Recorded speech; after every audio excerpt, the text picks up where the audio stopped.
Bienvenidos a Grace Community Church.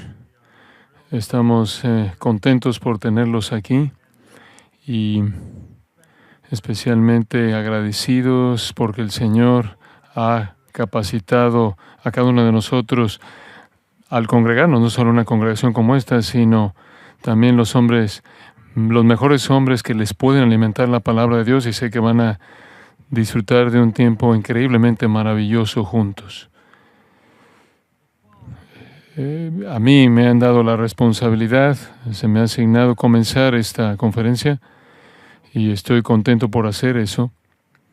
Y al mismo tiempo, especialmente estoy emocionado porque en lugar de oírme a mí, van a oír a Luis Contreras, lo cual es mucho más edificante. Gracias a mi querido amigo Luis. El tema de esta conferencia, como ustedes saben, es el Espíritu Santo.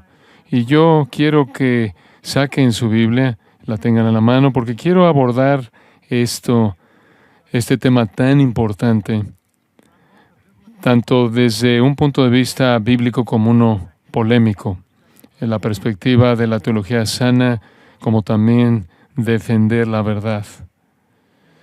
Y fue hace varios años atrás que celebramos una conferencia aquí llamada Fuego Extraño. Y en esa conferencia ha sido escuchada millones de veces desde ese entonces, conforme la gente encontraron la verdad de la palabra de Dios con respecto al Espíritu Santo y se dieron cuenta de que era extremadamente importante y útil. Entonces, espero que conforme comenzamos esta conferencia sigan con cuidado las Escrituras. Ahora quiero comenzar al decir Juan capítulo 4, nuestro Señor dijo, el Padre busca adoradores verdaderos. En otras palabras, la salvación es el diseño de Dios de producir adoradores verdaderos. Los adoradores verdaderos que van a pasar la eternidad entera en gloria, adorando al Padre, al Hijo y al Espíritu Santo. La meta de la salvación, la meta del establecimiento de la iglesia es producir adoradores. Eso es esencial. El Padre busca adoradores verdaderos. Jesús dijo en Juan 4. Entonces, ¿cómo se ve la adoración verdadera? Esa es la pregunta, y eso trae a la luz el asunto del Espíritu Santo, el cual abordaremos en un momento. Pero permítanme simplificar lo que es la adoración. Si regresan ustedes a Deuteronomio capítulo 6, y podrían hacer eso por tan solo un momento, esencialmente encuentras una definición de la adoración. Y esta es la definición. Deuteronomio 6:5. Llamarás a Jehová tu Dios de todo tu corazón y de toda tu alma y con todas tus fuerzas. Esa es la definición verdadera destilada de la adoración.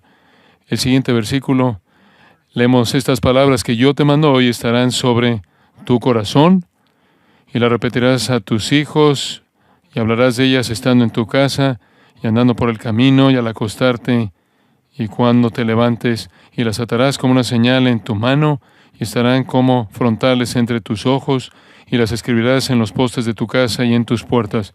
¿Qué palabras? Jehová es uno, ama al Señor con todo tu corazón, con toda tu alma y con todas tus fuerzas. Allá en el capítulo 10 de Deuteronomio, esto es enfatizado de nuevo. Si ven el versículo 12, ahora pues Israel, ¿qué pide Jehová tu Dios de ti? Sino que temas a Jehová tu Dios, que andes en todos sus caminos y que lo ames y sirvas a Jehová tu Dios con todo tu corazón y con toda tu alma, que guardes los mandamientos de Jehová y sus estatutos que yo te prescribo hoy, para que tengas prosperidad. La adoración es para nuestro beneficio como también para la gloria de Dios. La adoración verdadera hace descender la bendición celestial sobre el creyente. En el capítulo 30 de Deuteronomio, solo una referencia más de ese libro, Versículo 19. Deuteronomio 30. A los cielos y a la tierra llamo por testigos hoy contra vosotros, que os he puesto delante la vida y la muerte, la bendición y la maldición. Escoge pues la vida, para que vivas tú y tu descendencia. Ahora, ¿cómo vives? ¿Cómo escoges la vida? Amando a Jehová tu Dios. De nuevo, esa es la esencia de la adoración y resulta en atender su voz, siguiéndole a Él, porque Él es vida para ti. Eso es la adoración. Es amar a Dios con toda tu capacidad y adorarlo en espíritu y en verdad. Cuando Dios ordenó la adoración para su pueblo, Él estableció que esa adoración fuera guiada por sacerdotes. Fueron los primeros líderes de la adoración. Vinieron representando a Dios ante el pueblo. Eran los intercesores entre el pueblo y Dios y el pueblo. Ellos tenían la función importante de dirigir a la adoración verdadera de Israel. Primero fueron llamados en el capítulo 29 de Éxodo. Más adelante fueron consagrados a Dios en Levítico capítulo 8.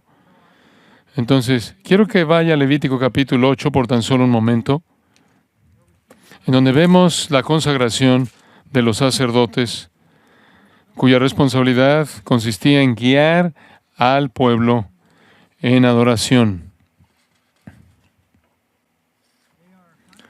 Son consagrados en el capítulo 8. Después, en el capítulo 9, Aarón, quien es el primero de los sacerdotes del sacerdocio arónico, comenzó con él. En el capítulo 9, él ofrece sacrificios para el pueblo.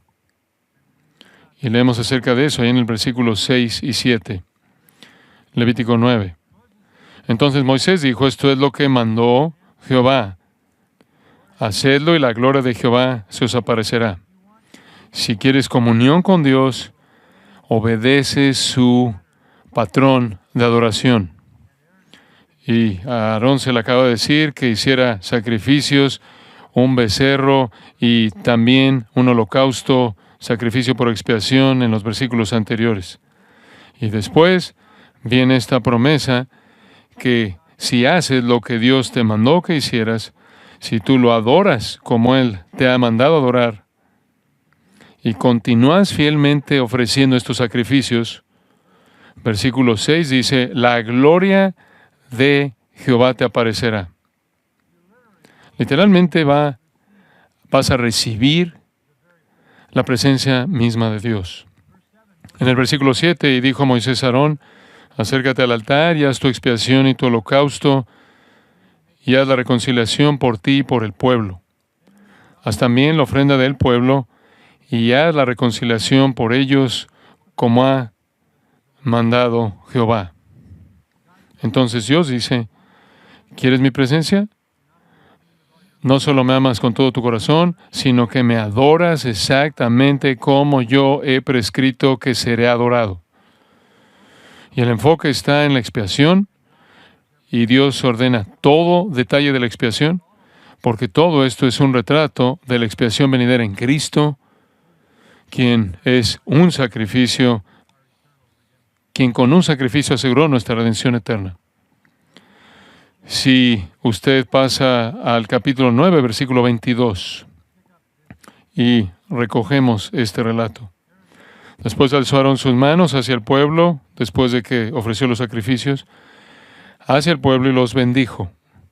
Y después de hacer la expiación, el holocausto y el sacrificio de paz, descendió. Y entraron Moisés y Aarón en el tabernáculo de reunión, y salieron y bendijeron al pueblo, y la gloria de Jehová se apareció a todo el pueblo. Y salió fuego delante de Jehová, y consumió el holocausto con las grosuras sobre el altar, y viéndolo todo el pueblo, alabaron y se postraron sobre sus rostros. Cuando Dios es adorado como Él ha mandado que sea adorado, Él trae su presencia. Y eso es exactamente lo que sucedió. Aarón fue obediente. Pero inmediatamente en el capítulo 10 hay un cambio dramático. Versículo 1. Nadab y Abiú, hijos de Aarón, tomaron cada uno su incensario y pusieron en ellos fuego, sobre el cual pusieron incienso y ofrecieron delante de Jehová fuego extraño que él nunca les mandó. Así de rápido, de ofrecer el sacrificio apropiado, en el siguiente párrafo, los hijos de Aarón, herederos del sacerdocio obviamente, distorsionan lo que Dios mandó y ofrecen fuego extraño. Y versículo 2 dice, y salió fuego de delante de Jehová, y nada más que en esta ocasión no consume el sacrificio, como sucedió con el sacrificio de Aarón, sino que consumió a Nadab y Abiú, y murieron delante de Jehová. Ese es un momento aterrador. El sacerdocio acaba de ser iniciado. Estos son los dos herederos del sacerdocio. Nadab es el que sigue para que sea el sumo sacerdote como el hijo mayor. Todo el mundo conocía a estos hijos. Moisés era su tío. Sus nombres estaban en la lista de los nobles de Israel de regreso en Éxodo 24. Y también descubrimos que fueron estos dos quienes fueron los únicos con los 70 ancianos quienes se reunieron. Son los más nobles en la parte de arriba de la lista y se les dio el privilegio, cuando se dio la ley en el Sinaí, de subir a la mitad del monte para ver a distancia conforme Dios habló con Moisés. Según Éxodo, la nación se mantuvo lejos, no debía tocar el monte, pero estas personas tan privilegiadas llegaron a la mitad del monte y de hecho dice en Éxodo 24:11 que vieron a Dios. Vieron a distancia la gloria de Dios que Moisés vio de manera muy cercana. Estos son hombres muy, muy privilegiados. Sin embargo, hacen una cosa que no está en línea con el mandato de Dios para la adoración. El primer acto sacerdotal que jamás llevaron a cabo, y Dios manda fuego, no para consumir el sacrificio, sino para consumirlos a ellos. ¿Cuál fue el fuego extraño? No sabemos, pero no fue lo que debía ser. Fue fuego de otra fuente. La fuente requerida para el fuego era el altar de bronce, el cual Dios mismo había encendido. Pero ellos tomaron su fuego de otro lugar. Parece como un asunto no importante, parece como un error insignificante, parece como como que pasaron por alto algo de manera casual. Y Dios los hizo cenizas. ¿Por qué hicieron esto? Bueno, si usted baja al versículo 9, podría tener usted una pista. No beberéis vino, ni sidra, ni tú ni tus hijos contigo, cuando entréis en el tabernáculo de reunión, para que no muráis. Es muy probable que estaban borrachos.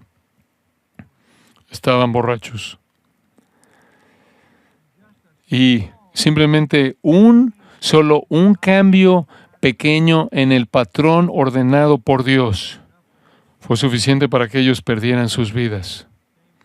El mismo fuego que encendió el altar de bronce, el mismo fuego que consumió el sacrificio de Aarón, los quemó a ellos. Ahora, solo quiero que consideren este punto primordial. Los crímenes más serios, jamás cometidos en contra de Dios, ocurren en la adoración corrupta. Los crímenes más serios, jamás cometidos contra Dios, ocurren en la adoración corrupta. Y esto es lo que eso dice. Ahora, eso podría recordarle de el capítulo 32 de Éxodo, cuando Moisés descendió del monte. Usted recuerda que él encontró al pueblo adorando a un becerro de oro.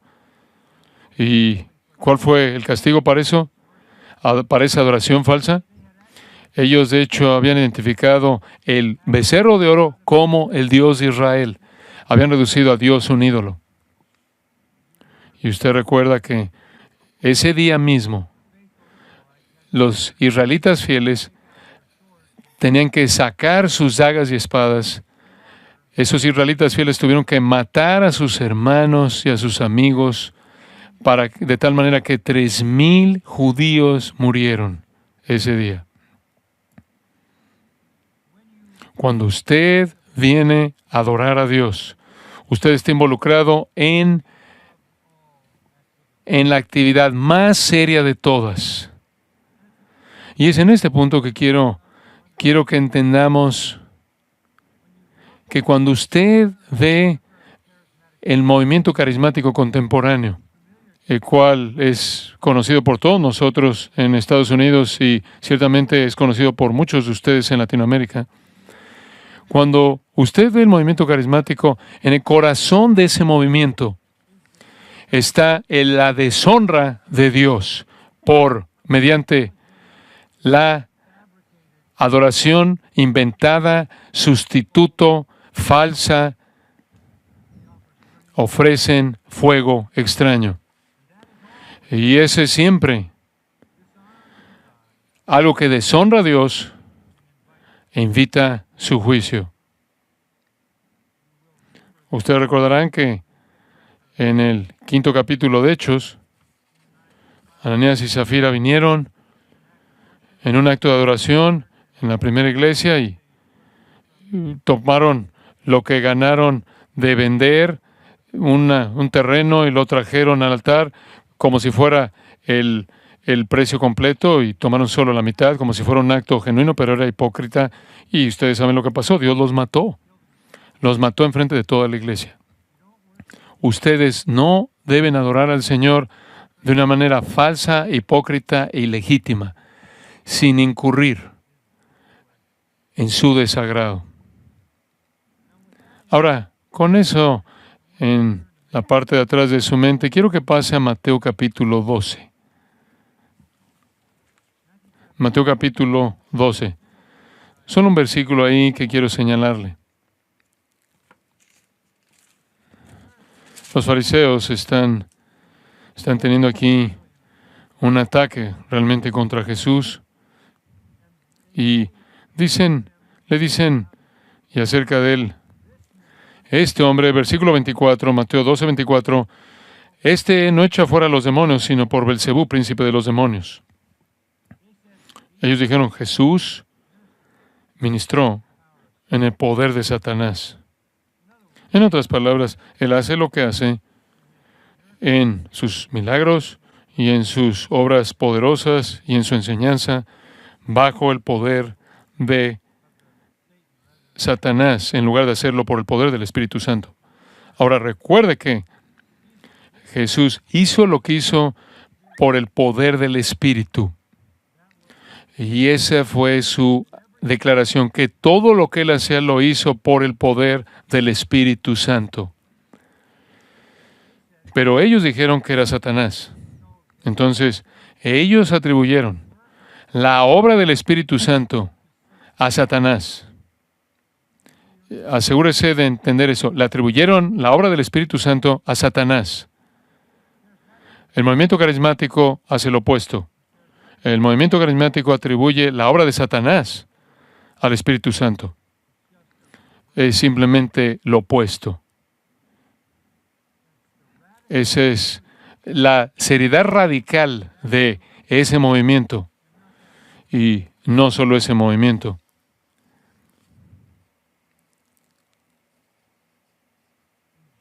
En Judas, solo otro pasaje que ver.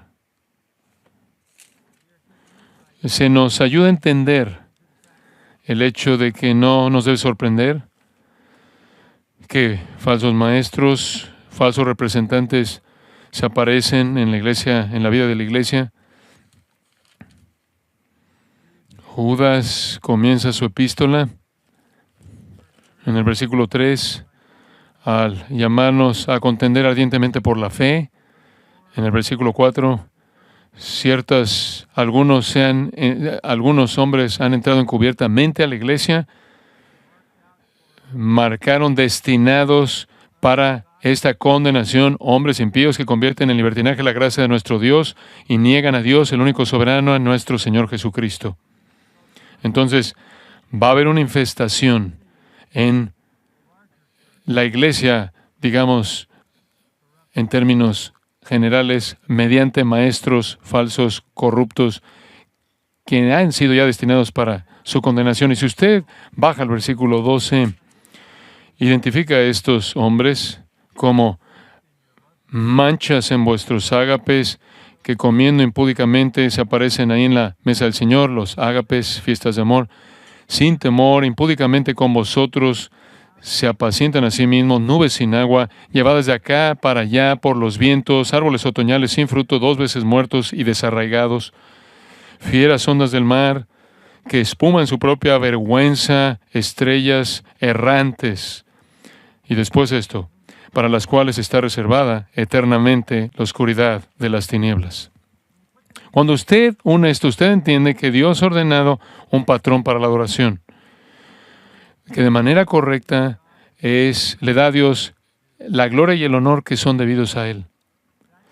Eso puede ser alterado, eso puede ser cambiado, y en lugar de eso, fuego extraño es ofrecido a Dios, no solo en el pasado, sino en el presente también. Y pensándolo en el sentido extremo, literalmente atribuyendo al Espíritu Santo las obras de Satanás.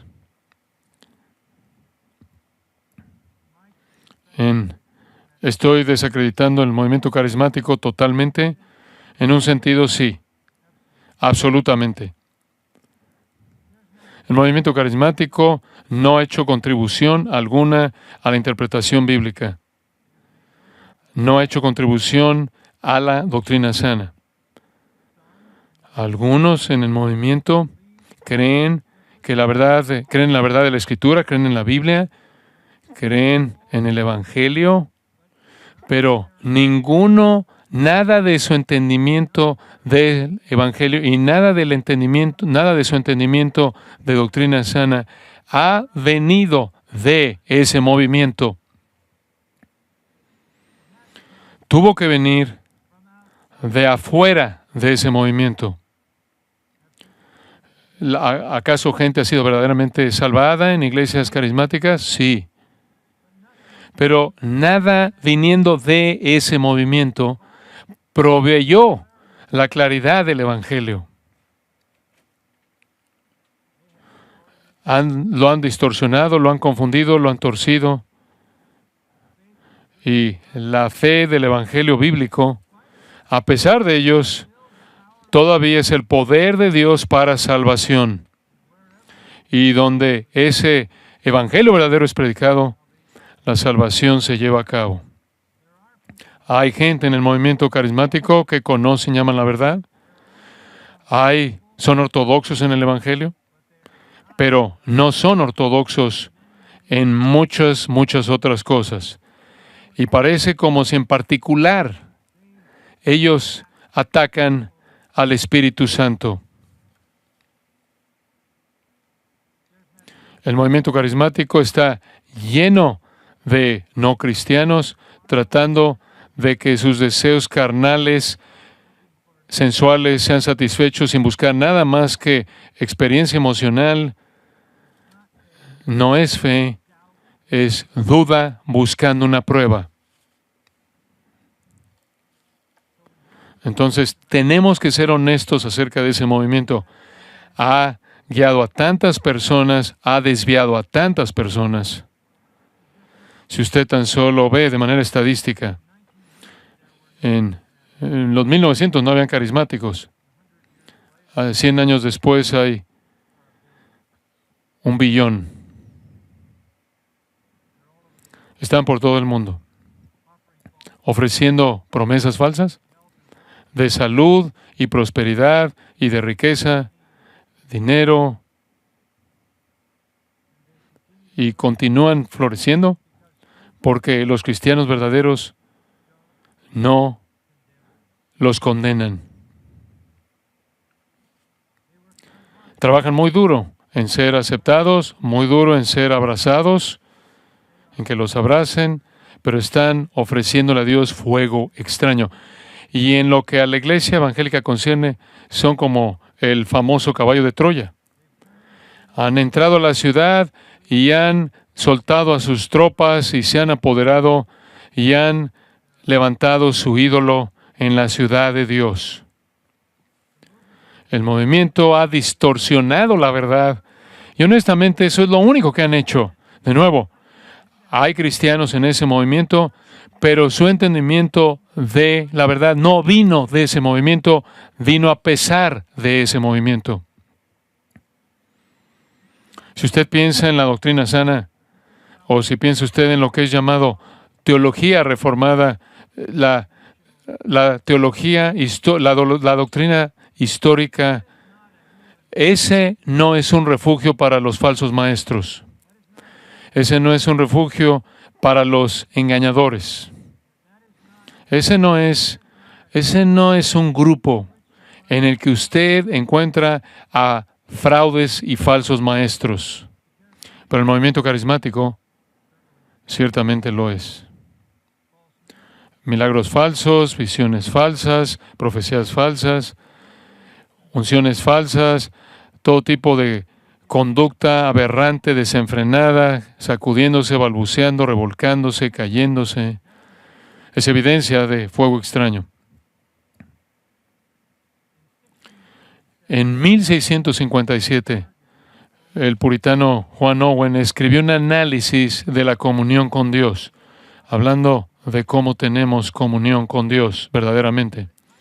El título de su libro es De la comunión con Dios, el Padre, el Hijo y el Espíritu Santo, cada persona distintivamente en amor, gracia y consolación. Ahora, podría titularlo La comunión de los santos con el Padre, Hijo y el Espíritu Santo desarrollada. Él definió la experiencia cristiana de la adoración como comunión con el Dios Trino. 3 personas. Nuestra relación de pacto está iniciada por el Padre, ratificada por el Hijo y comunicada por el Espíritu Santo. Dios Padre inició en la eternidad pasada, cuando Él nos escogió desde antes de la fundación del mundo. Cristo la ratificó en el tiempo, cuando Él ofreció el sacrificio expiatorio que validó y activó el nuevo pacto. Y el Espíritu Santo comunica las realidades de ese pacto mediante su poder a través de la regeneración a aquellos que creen. La Escritura es rica hablando del ministerio del Espíritu Santo. Y debe ser entendido desde el principio cuando estás hablando de Dios Padre, Dios Hijo y Dios Espíritu Santo. Y tiene que darle usted la misma expresión de adoración y respeto. ¿Qué hace el Espíritu Santo? Bueno, esto es lo que leemos en la palabra de Dios. El Espíritu Santo es el autor de la Escritura. Aquellos que escribieron la Escritura fueron movidos por el Espíritu Santo. El Espíritu Santo redarguye de pecado. El Espíritu Santo regenera. El Espíritu Santo justifica. 1 Corintios 6. El Espíritu Santo ilumina la palabra de Dios. El Espíritu Santo limpia. El Espíritu Santo convierte. El Espíritu Santo santifica. El Espíritu Santo nos adopta en la familia de Dios, nos bautiza en el cuerpo de Cristo.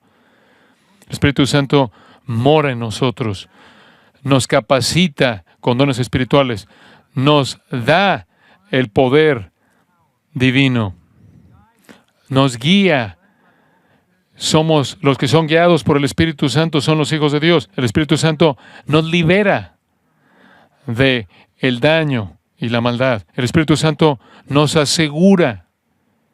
Y el Espíritu Santo produce fruto en nosotros: amor, gozo, paz, paciencia, benignidad, bondad, fe, mansedumbre, templanza. En ningún lugar el Espíritu Santo dice que nos derriba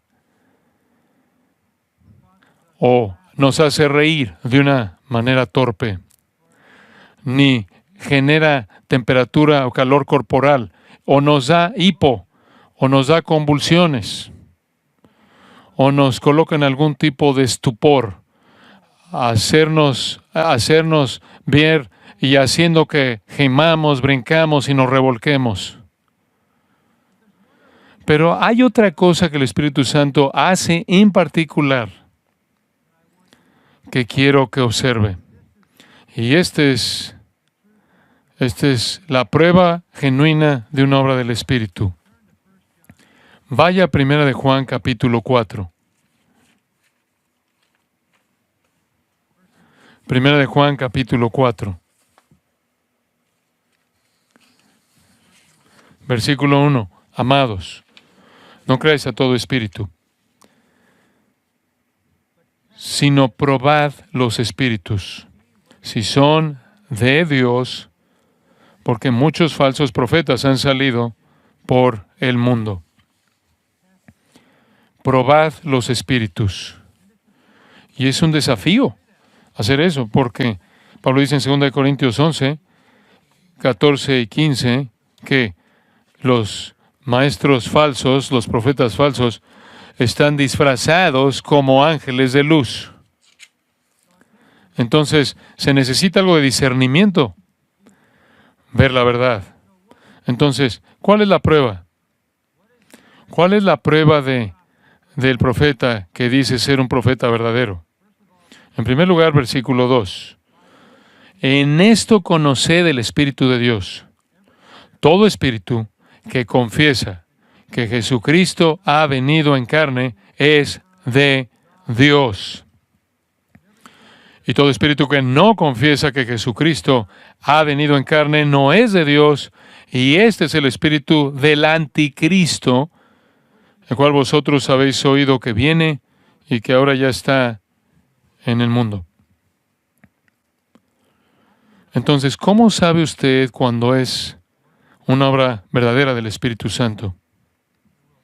Siempre va a apuntar a Cristo. No va a apuntar al Espíritu Santo. Puedo mostrarle esto si usted regresa al capítulo 14 que Josías leyó del Evangelio de Juan.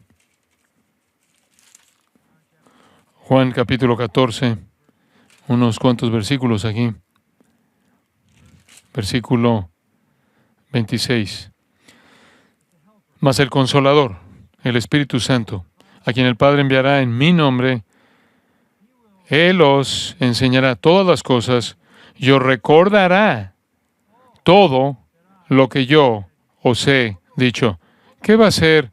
¿Qué va a ser la obra del Espíritu Santo? La obra del Espíritu Santo va a apuntarles a Cristo y las palabras de Cristo.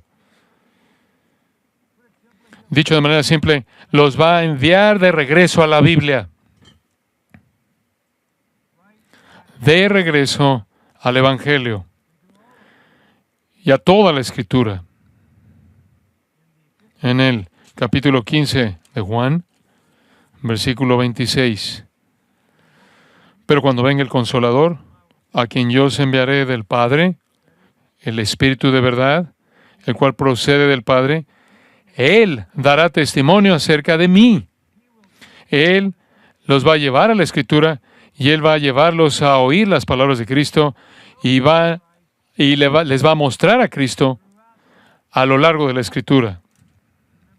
¿Se acuerdan ustedes en Lucas 24?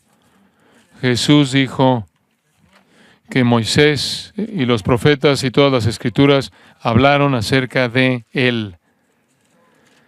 Y también el Antiguo Testamento, e incluso más y con más claridad el Nuevo Testamento. Entonces, en donde hay un ministerio verdadero del Espíritu, la gente no está perdiendo la conciencia, la gente no se está cayendo. Están llegando a tener una visión clara de Cristo como es revelada en su propia enseñanza y en la revelación divina de la palabra de Dios acerca de Él. En el capítulo 16 de Juan y en el versículo 13, de nuevo, por tercera vez nuestro Señor dijo, pero cuando venga el Espíritu de verdad, Él os guiará toda la verdad. ¿Cómo hará eso Él? Porque no hablará por su propia cuenta. Él no va a decirles algo acerca de sí, Él no va a hablar acerca de sí mismo, sino que hablará todo lo que oyere y os hará saber las cosas que habrán de venir. Él me glorificará, porque tomará de lo mío y os lo hará saber. Esa es la obra del Espíritu Santo. Él revela a Cristo en su palabra, en sus palabras, a lo largo de la revelación divina y en todas sus promesas. ¿Y por qué es que Él revela esto a nosotros? Versículo 15 dice, porque todo lo que tiene el Padre es mío. Por eso dije que tomará de lo mío y os lo hará saber. ¿Por qué es que Él hace eso? Porque todo pertenece a nosotros también. El ministerio del Espíritu Santo es mostrarle a usted qué es de usted en Cristo. Es claro, es bíblico, es teológico, es doctrina sana, no es emoción, no es locura emotiva. Si usted regresa, 1 Juan 4, esto es afirmado. Versículo 4, vosotros sois de Dios, hijitos, y los habéis vencido. Esto es a los falsos profetas, porque mayor es el que está en vosotros que el que está en el mundo. Ahora, aquí está la segunda manera en la que usted puede identificar un ministerio verdadero del Espíritu Santo. Él lo instruye a usted de tal manera que Él lo libra a usted de la influencia de los falsos maestros. Si usted está en el movimiento carismático, entonces usted está aceptando todo el engaño de ese movimiento, hay toda razón para asumir que usted no posee al Espíritu Santo. O el Espíritu Santo, de lo contrario, el Espíritu Santo le dará a usted el discernimiento para ver la verdad. Porque Él es mayor que el que está en el mundo. Ellos son del mundo. Por eso hablan del mundo y el mundo los oye. El movimiento carismático es popular porque está ofreciéndole al mundo lo que el mundo ya quiere. Salud, riqueza, prosperidad, dinero, éxito, curación. Ese es el mensaje que el mundo quiere. La obra verdadera del Espíritu Santo nos da a Cristo. Juan Owen dijo esto: el ministerio del Espíritu consiste en que Él trae la persona y las promesas de Cristo para que las recordemos, glorificándolo a Él en nuestros corazones, derramando en nosotros el amor de Dios, dando testimonio en nosotros y con nosotros en términos de nuestro estado y condición espirituales, sellándonos hasta el día de la redención. Aquí está la sabiduría del Espíritu. Conocer a Cristo en la plenitud de su belleza.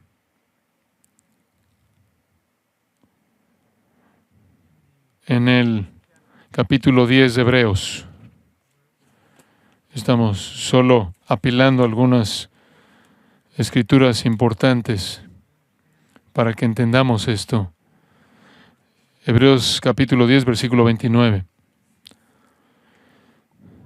¿Cuánto mayor castigo pensáis que merecerá el que pisoteare al Hijo de Dios y tuviere por inmunda la sangre del pacto?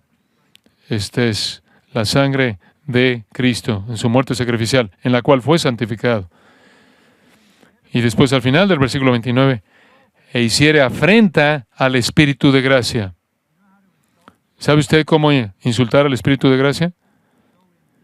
Muestre la indiferencia hacia su función. ¿Y cuál es su función? Mostrarnos a Cristo. Mostrarnos a Cristo. Él da testimonio de Cristo. Usted lo insulta si usted rechaza su testimonio acerca de Cristo.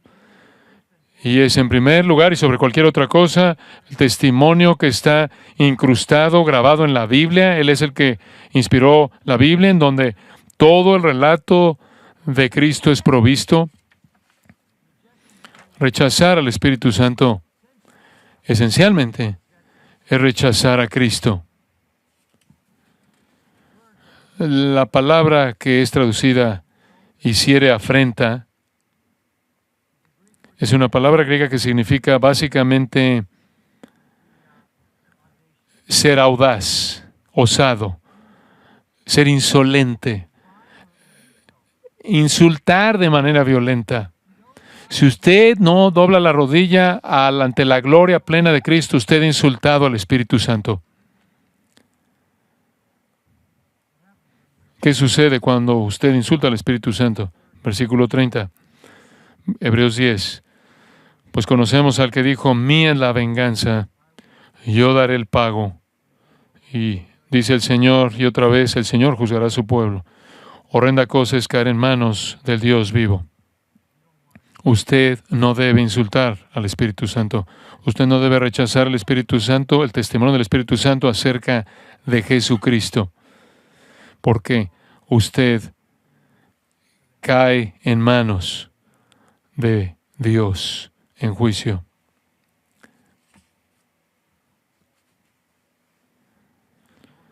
¿Qué hace el Espíritu Santo?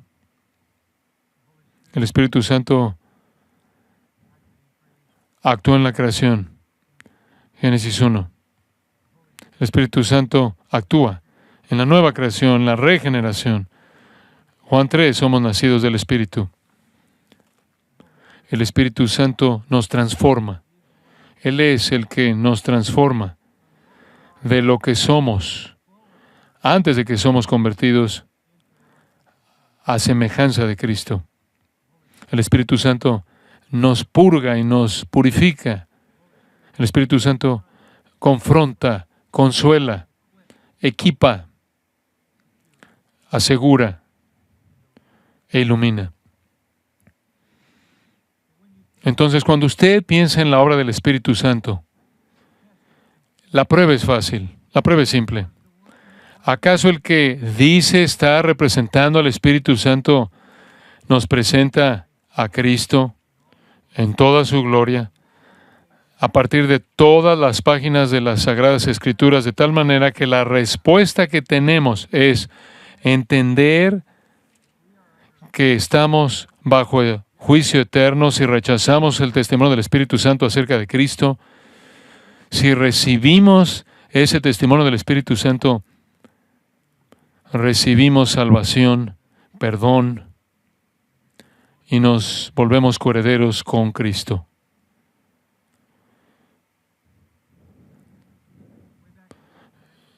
Allá atrás, en los mandamientos, 10 mandamientos en Éxodo, Dios dijo, no tomarán mi nombre en vano.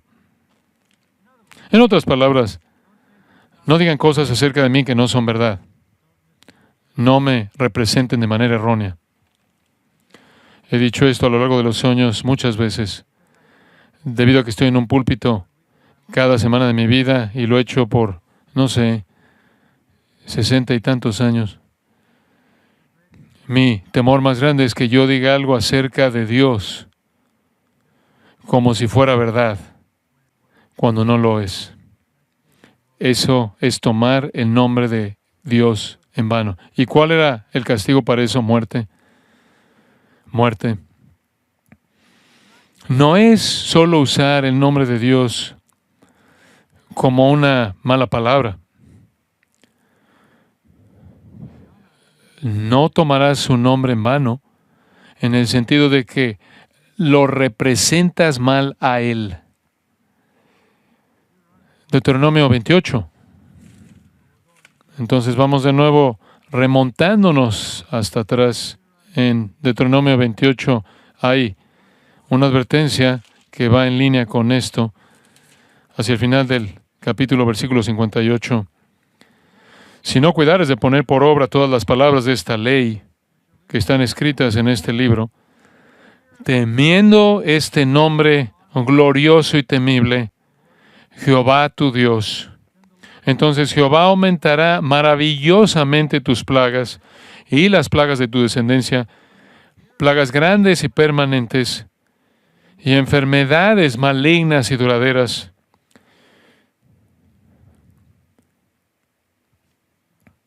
Piensa en esto. Los falsos maestros le ofrecen a usted salud al representar de manera equivocada a Dios. ¿Quién va a hacer que usted esté enfermo? ¿Quién va a declarar juicio contra usted? Esto es muy práctico. Temiendo este nombre glorioso y temible, Jehová tu Dios, entonces, y si no lo haces, entonces Jehová aumentará maravillosamente tus plagas y las plagas de tu descendencia, plagas grandes y permanentes y enfermedades malignas y duraderas.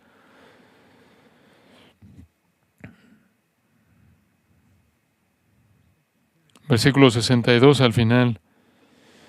Todo esto por cuanto no obedecisteis a la voz de Jehová tu Dios. Usted no puede representar mal a Dios y recibir bendición de Dios. Ellos ofrecen algo que no pueden darle a usted. Lo que ellos dan es el juicio de Dios.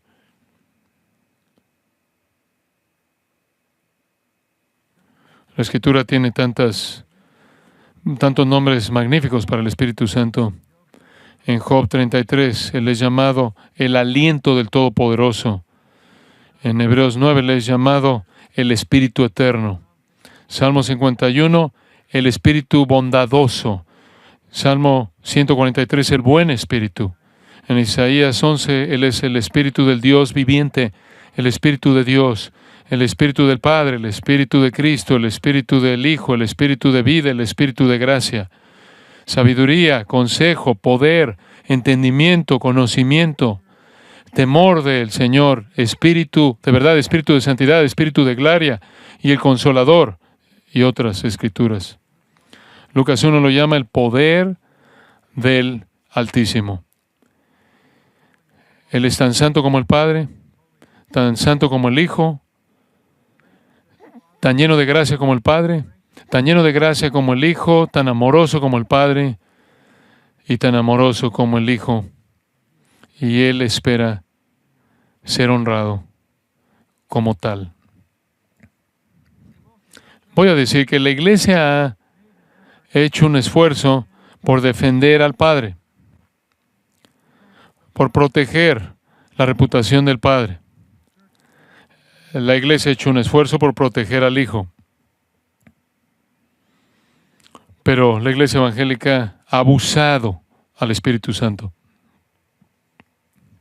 Y ha estado pasando ya por demasiado tiempo. Y no es solo la iglesia carismática. Las iglesias pragmáticas, las iglesias mega grandes, las iglesias que son amigables y que están motivadas por la cultura y que quieren ser amigables con la gente. Literalmente expresan indiferencia hacia el Espíritu Santo. No necesitan ellos al Espíritu Santo. Tienen un sistema.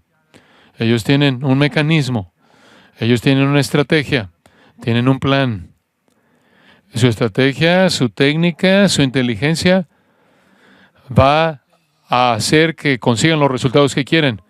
Si siguen el estilo y la música y cómo forjas la manera de hablar, cómo hablas, y comienza con apelar a los deseos carnales del pecador, tratando de hacer amigos con el mundo y mediante la inteligencia atraerlos a Cristo. ¿Qué función tiene el Espíritu Santo en eso? En donde quiera que el pragmatismo gobierna, el Espíritu Santo es deshonrado. Incluso los no cesacionistas, aquellos que piensan que los dones ya no existen en la actualidad, señales, milagros y lenguas, también minimizan la obra del Espíritu Santo porque le atribuyen milagros falsos, sanidades falsas al Espíritu Santo. Los que creen en esos milagros. Bueno, necesitamos limpiar nuestra mente de todos los insultos y ver la gran obra del Espíritu Santo en conclusión. Vea Romanos 8:28. Romanos 8:28.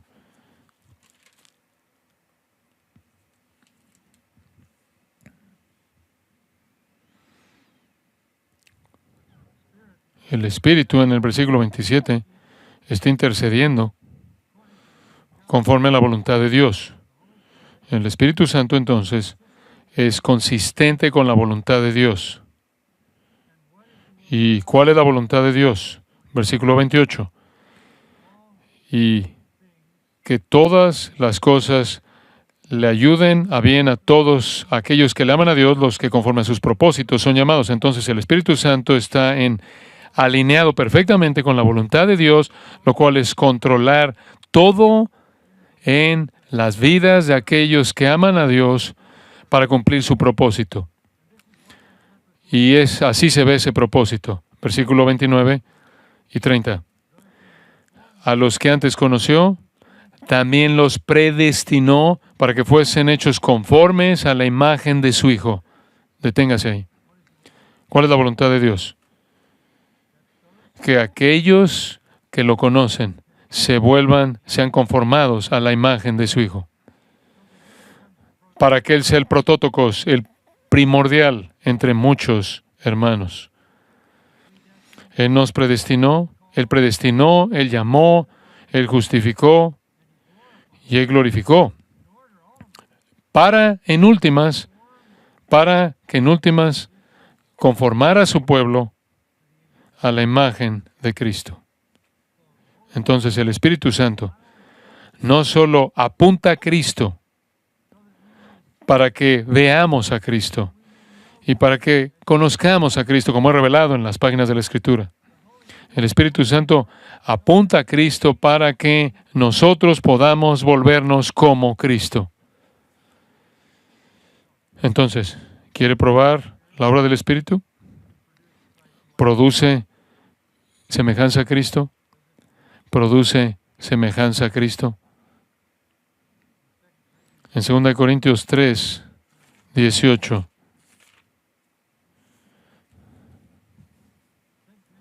2 Corintios 3, 18 es uno de esos versículos tan importantes.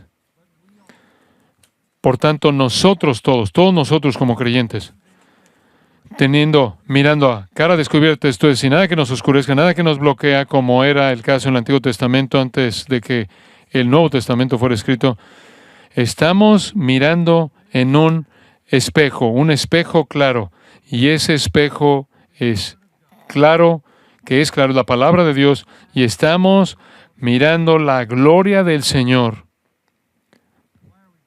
¿Por qué estamos haciendo eso? Porque el Espíritu del Señor, mencionado 2 veces en el versículo 17, el Señor es el Espíritu del Señor, y por su poder se nos da en un espejo claro refiriéndose a la revelación de Dios en la Escritura, la gloria del Señor, vemos a Cristo claramente, porque el Espíritu lo ha hecho que sea claro Él en la Escritura, y conforme miramos su gloria, estamos siendo transformados en la misma imagen de gloria en gloria. Y después ve esto, como por el Espíritu del Señor. ¿Cuál es la obra del Espíritu? Mostrarle a Cristo, y conforme usted ve a Cristo, conformarlo a Cristo, más y más como Él, de un nivel de gloria al siguiente nivel, al siguiente, al siguiente, al siguiente.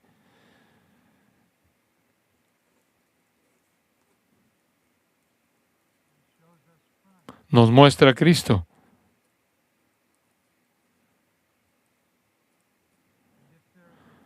Y si hay una obra del Espíritu Santo, será una obra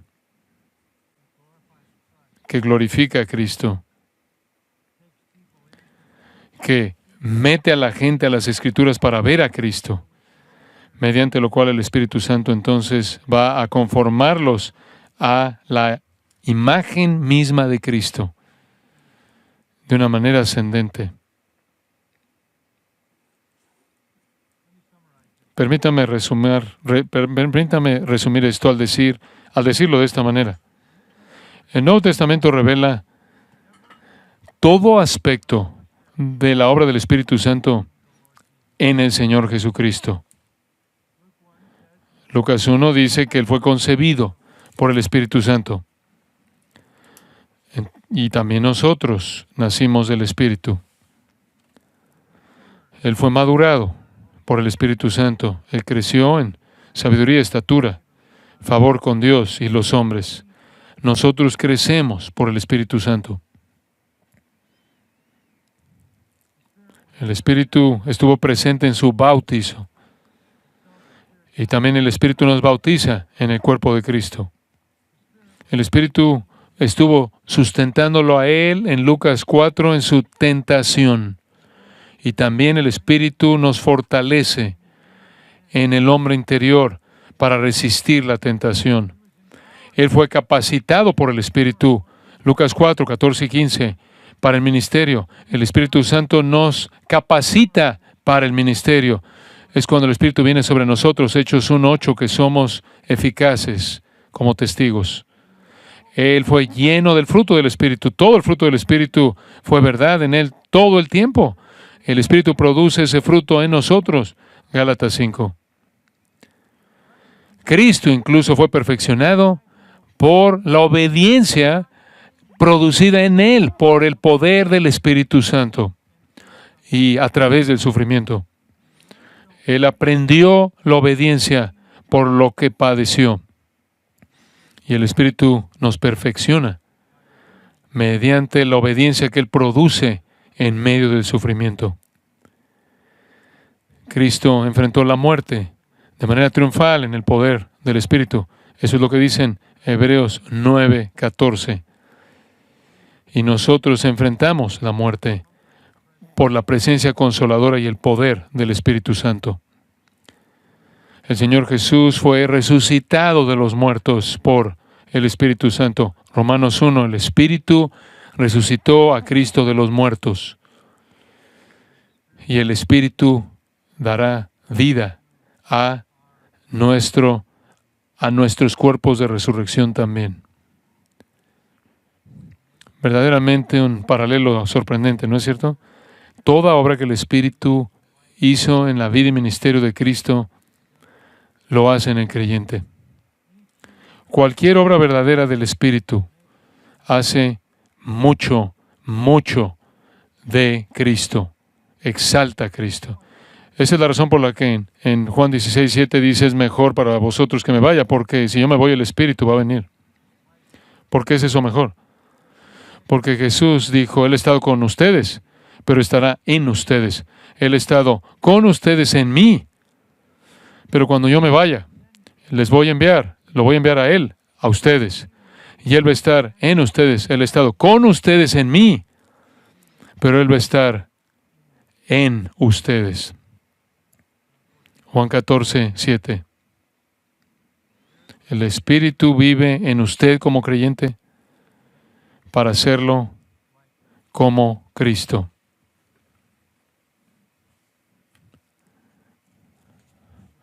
Esa es una realidad sorprendente. No es solo que el Señor nos salva. No es solo que Él nos permite ir al cielo. Él está en el proceso de hacernos como su Hijo, para que Él sea el primordial entre muchos que son como Él. 1 Juan 3 lo lleva todo a una conclusión. Seremos como Él cuando le veremos como Él es. Esa es la obra del Espíritu. Nuestro Padre, te agradecemos por tu palabra, tu verdad, su claridad, su magnificencia. Te agradecemos especialmente por la gracia que nos da a pecadores indignos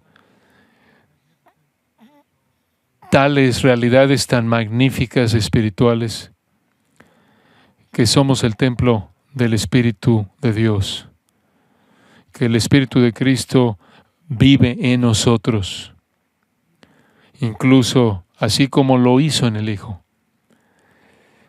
para llevarnos a la gloria final. Anhelamos el día cuando alcanzaremos esa gloria final. Pero hasta ese entonces, bendito Espíritu Santo, muévenos de gloria en gloria, a gloria, a gloria, cada vez incrementando más nuestro parecido a Cristo. Oramos en su nombre. Amén.